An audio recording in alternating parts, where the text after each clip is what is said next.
These cadets are examining one of our most modern, highly regarded armored weapons. At a time not long ago when armor had been accepted as a part of military operations, but had not yet been employed fully in actual combat.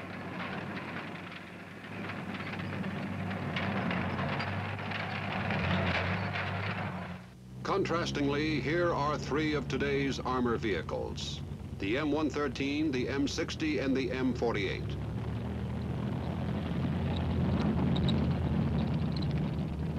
And since times change as fast as they do, today's weapons will soon be history. Here is a possible future weapon of armor. And as the weapons have changed and will continue to change throughout military history, so has the role of armor.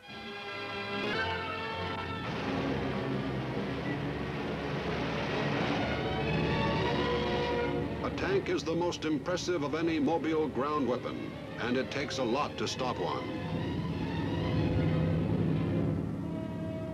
A tank is the fulfillment of one of man's ultimate military dreams. It has the capability of destroying targets with accurate, high-powered guns, of brushing aside all obstacles, and by its very appearance, of instilling fear and shock in the enemy.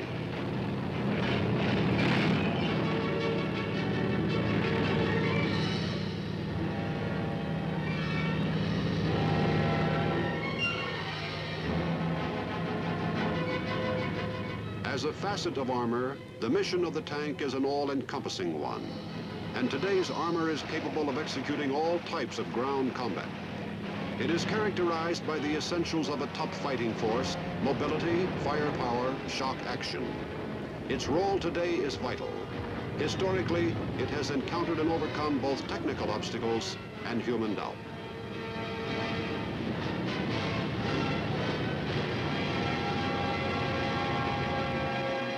Since the earliest recorded times, man has been striving for armored weapons, a weapon not only for the defeat of the enemy, but for use as protection. In 1456, the Scots invented a wooden cart which encased its crew and protected them from the weapons of the enemy. Since the horse was vulnerable, they went a step further and encased the horse in wood to make it more difficult for the enemy to destroy him. In 1482, the great painter Leonardo da Vinci actually invented an armored car. It was propelled by men turning by hand an offset shaft similar to the crankshaft of today. In 1854, James Cowan developed a steam engine to be used as an armored vehicle. But it was necessary to stop every few minutes and replenish the engine water supply. In 1914, neither side possessed an effective armored vehicle. However, due largely to the perseverance of a British officer, Lieutenant Colonel Ernest D. Swinton, use of armor on the battlefield was adopted. Its main sponsor was the First Lord of the Admiralty, Winston Churchill. Thus, the nautical terms pertaining to tanks, the hatch, ports, and so on. Construction of armored weapons were clothed in secrecy. To confuse enemy agents, the secret weapons were labeled tanks, a term which has remained to this day. Modern tanks were used in support of French infantry for the first time in 1916 in the Battle of the Somme. The American Tank Corps was created in 1917. In the Meuse-Argonne attack, the American 304th Tank Brigade was used in a supporting role. By the end of World War I, tanks had been used by both sides in a total of 91 engagements. Although they played an active role, their potentialities were not realized. For the Americans, its arrival was too recent, and its technical imperfections too obvious to permit more than limited use. It was assumed by tacticians that tanks would always play a secondary role. As one French general said, any infantry would be dishonored, which would subordinate its advance to that of the tanks. The National Defense Act of 1920 assigned the Tank Corps to the Chief of Infantry. The remnant of the Tank Corps was broken up into separate companies and assigned on the basis of one tank company to each infantry division. The early mission of the tanks required that they be slow, that they have great crushing power, and that they be capable of withstanding the weapons of the time. This doctrine affected the development of tanks and left a gap in our military organization. The period between two world wars was one of development and debate. There was sharp disagreement among military men on the future employment of armor. There were those who maintained that the only use for tanks was in a minor or supporting role as an aid to the infantry. And there were those far-sighted men who claimed that tanks employed en masse could produce decisive results. As the debate raged, tank improvements and experiments continued. Tanks such as the Christie, the Mark 8, the T-1 through 5, names in Army history today, were tested, evaluated, retested.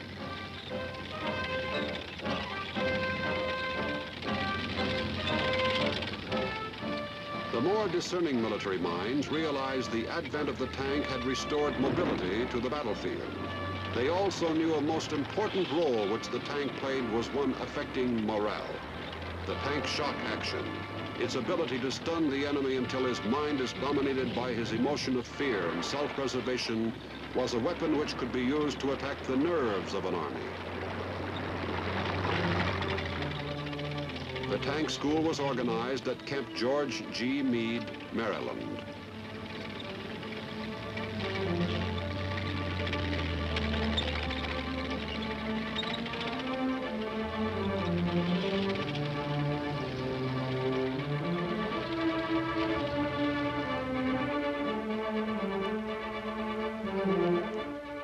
It was transferred in 1932 to Fort Benning, Georgia. But even with this advancement in armor, the doctrine of the supporting role for tanks retarded full development.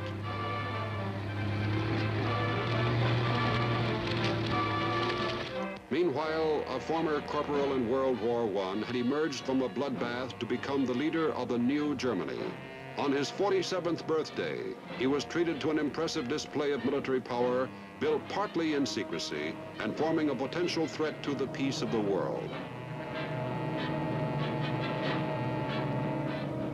In this display, the tank was well in evidence.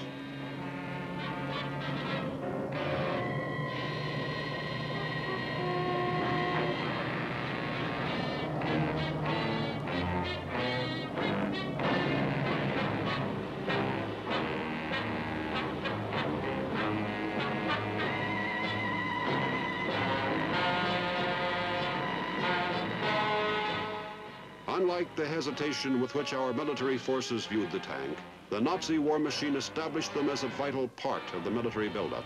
They well remembered the devastating effect in the few tank battles of World War I. Then they had no weapons with which to counteract the French, British, and American vehicles. Therefore, during the buildup of the new Nazi forces, the tank received top priority.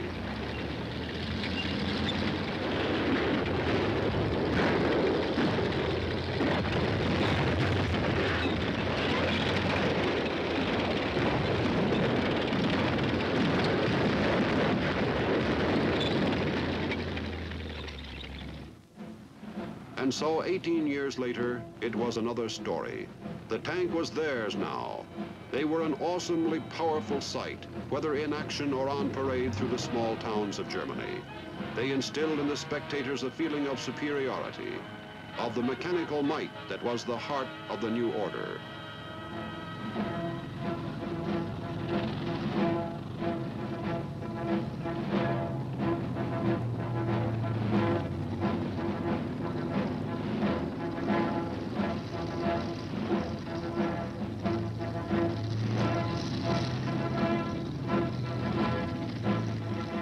As they stood proudly beside their weapons, each tanker knew he could be called upon at any time to fight and win for Hitler.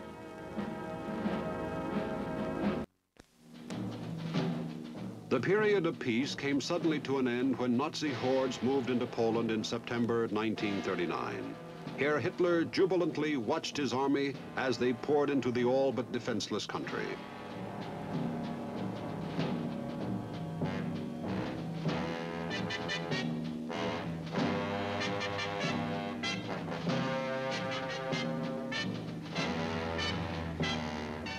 With the invading German army came the tanks. In the beginning of the war, they were held in the rear until a breakthrough occurred. Then the armored divisions were utilized to exploit the breakthrough. It wasn't long before the armored divisions were organized into corps and into an armored army. The Nazi panzer troops were highly trained and efficient.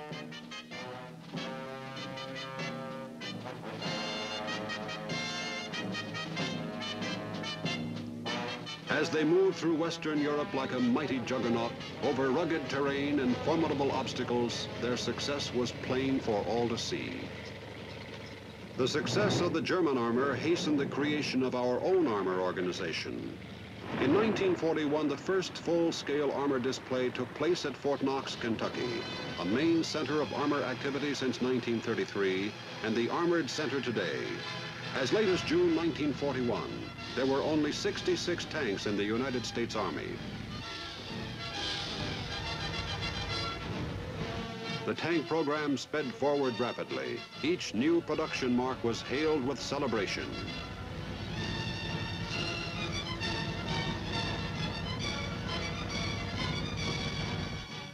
Here, the 1,000th tank made is delivered to the Army, and it called for ceremonies, parades, and displays. Our development in the field of armor had come a long way in a few short months. But even with the vast strides made in relatively little time, it was almost too late. For it was now September 1941. In 90 more days, the Holocaust would commence. The United States entered World War II. The tank, which only a few short years before was considered of relatively minor importance, suddenly loomed large in our plans. With the organization of armored divisions, the long-envisioned team of combined arms, tanks, armored infantry, armored artillery, armored engineers, and armored reconnaissance became a reality. President Roosevelt in 1942 had ordered every spare tank shipped to North Africa. Tanks were also needed in other theaters of war.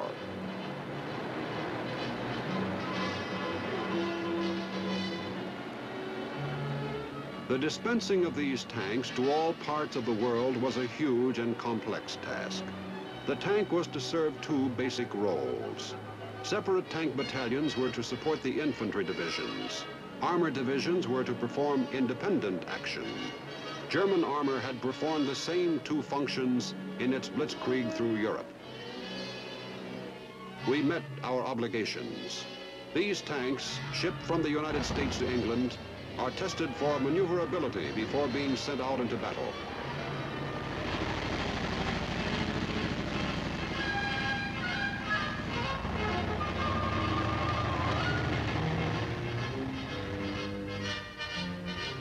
Up to this time, the Germans had met little enemy armor. But in the battle for North Africa, a new theory developed. Because of the wide terrain and the need for mobility, firepower, and surprise over a vast number of miles, tanks were actually engaging other tanks, and tanks protected the infantry from other tanks.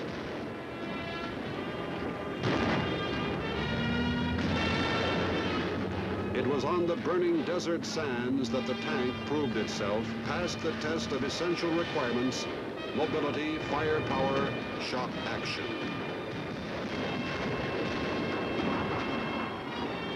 In the Pacific War, with its dense jungle growth, its islands of limited terrain, the tank again proved itself. Unlike North Africa, there was no broad expanse of flat land in which to travel. Many a rifleman from Bougainville to Iwo Jima was thankful for the protective shield of armor.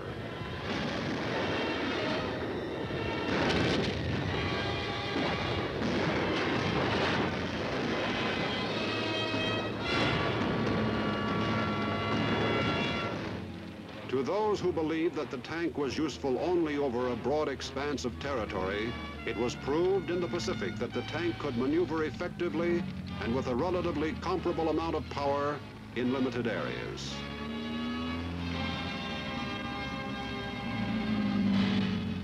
Armored vehicles would plow through the dense jungle growth on to the objective. It also proved valuable as a defensive weapon and afforded protection from opposing fire ahead and snipers all around.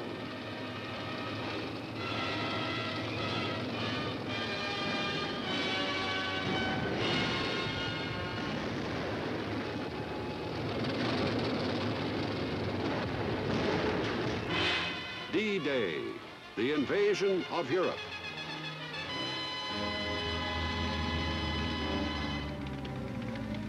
The tanks were there in support of infantry units and securing positions.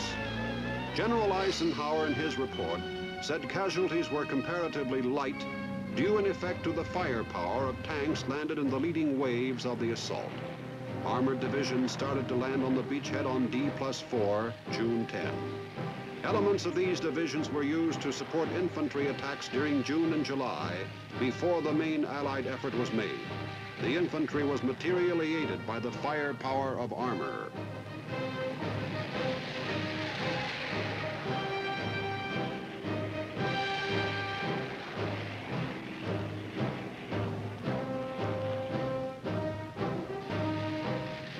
Armor distinguished itself in Europe, as indeed it did in every place of combat in World War II.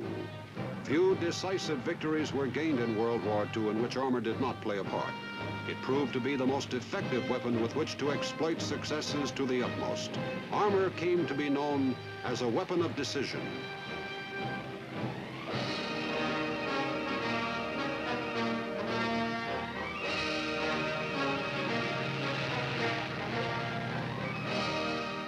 For the German army, who had used armor so extensively in the early part of the war, it was now the end.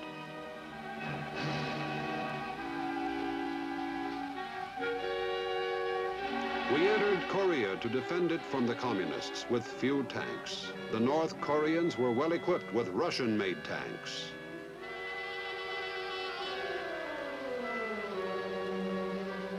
The U.S. forces had practically nothing with which to stop them.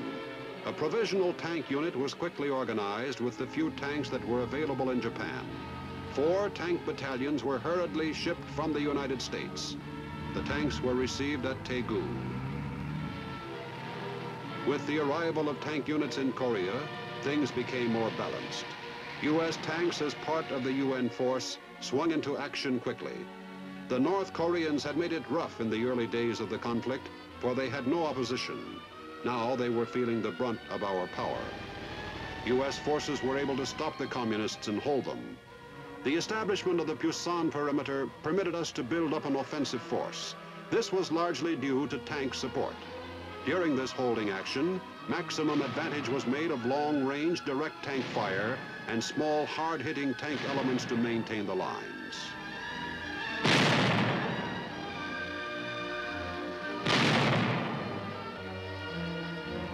But the majority of the action was far from stationary.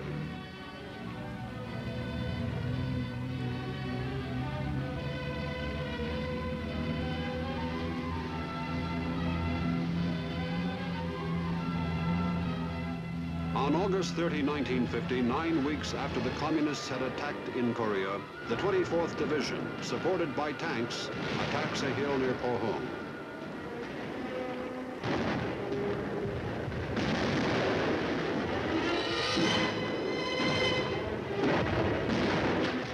A few days later, the 2nd Division engages in combat near Yongsan. The tanks were there too. They left their mark upon the North Korean army. 2 weeks later, on September 16, the 1st Marine and the 7th Infantry Division effected an assault landing on the west coast of Korea at Incheon. Once again, the tanks were there. Pushing inland from Incheon, we advanced rapidly upon the occupied capital of South Korea, Seoul. Fighting was bitter, and the tanks were in the thick of it. Armor continued to play an important part in the action until the end of the conflict. Once again, as in World War II, it was proved that armor was effective in spearheading offensives. You have seen the changing roles of armor through the years. In the foreseeable future, there will be a need for a strong, modern armored force greater than ever. Greater, too, is the need within the Army itself to maintain its basic requirements. Mobility. Armor is capable of functioning under any condition or on any terrain. Many technological innovations in recent years have given armor and other fighting forces increased mobility. Firepower, coupled with mobility on the battlefield, makes armor a formidable weapon.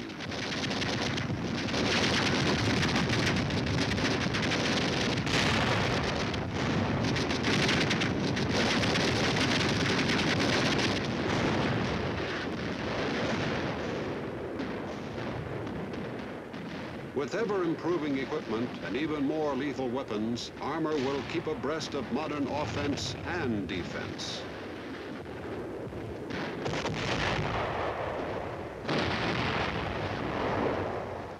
Shock action combined with mobility and firepower, and you have the big triple play of our armor force today.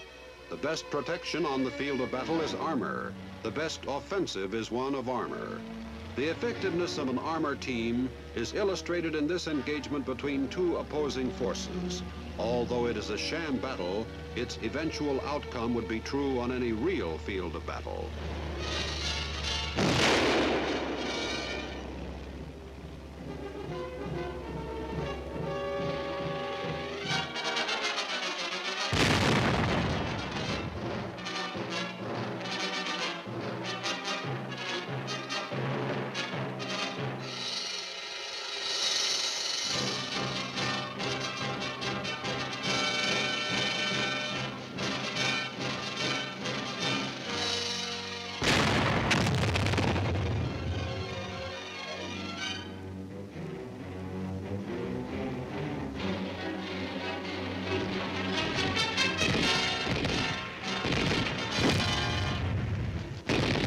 Requirements of mobility, firepower, and shock action apply to the strategy of battle as we have known them in the past. But along with the advances in technology and improvements in vehicles and weapons has come the awesome specter of a new kind of battlefield.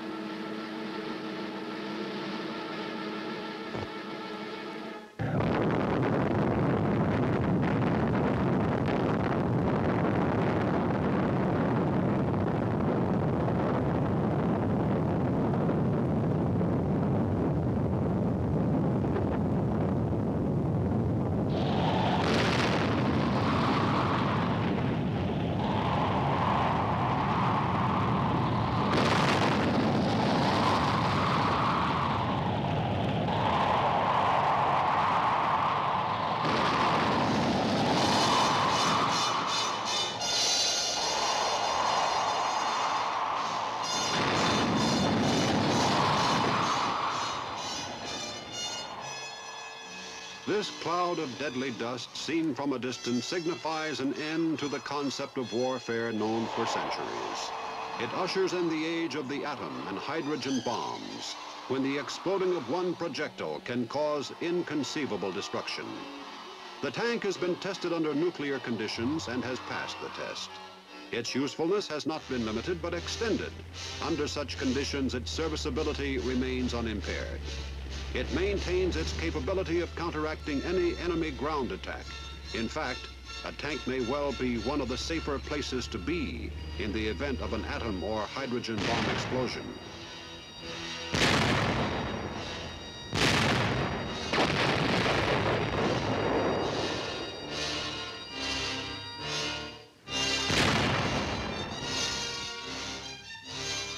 The advent of the nuclear age has the three basic requirements of armor important as never before. It calls for increased alertness and the ability not only to withstand but to employ nuclear power.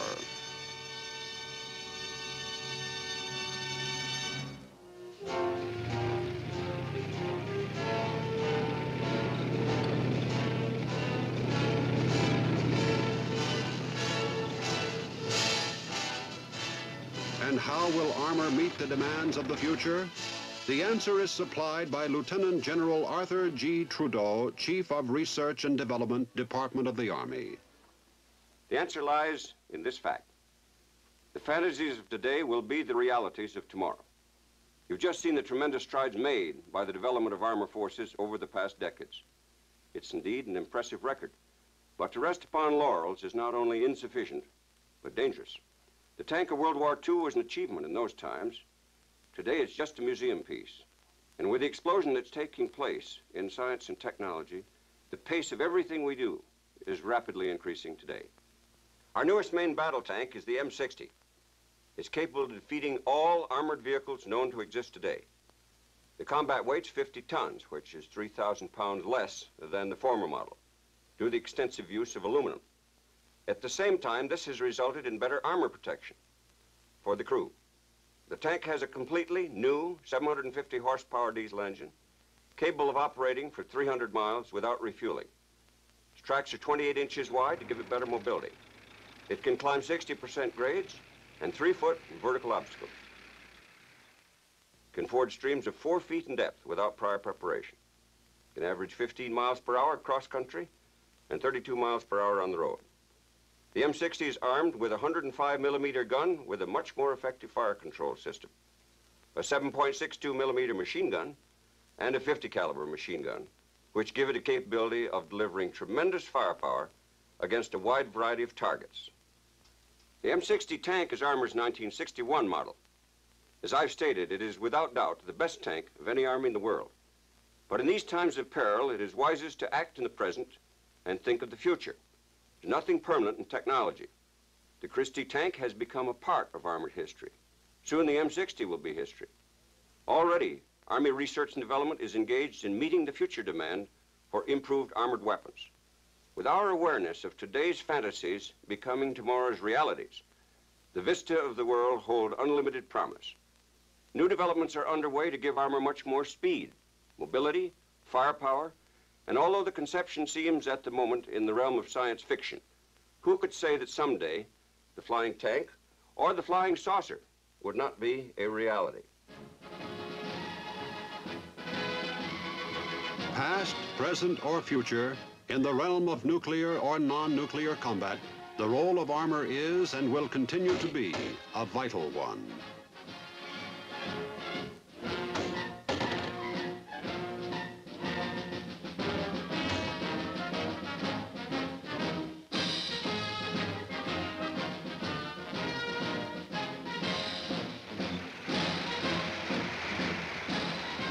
Proudly it wears its mantle, the combat arm of decision,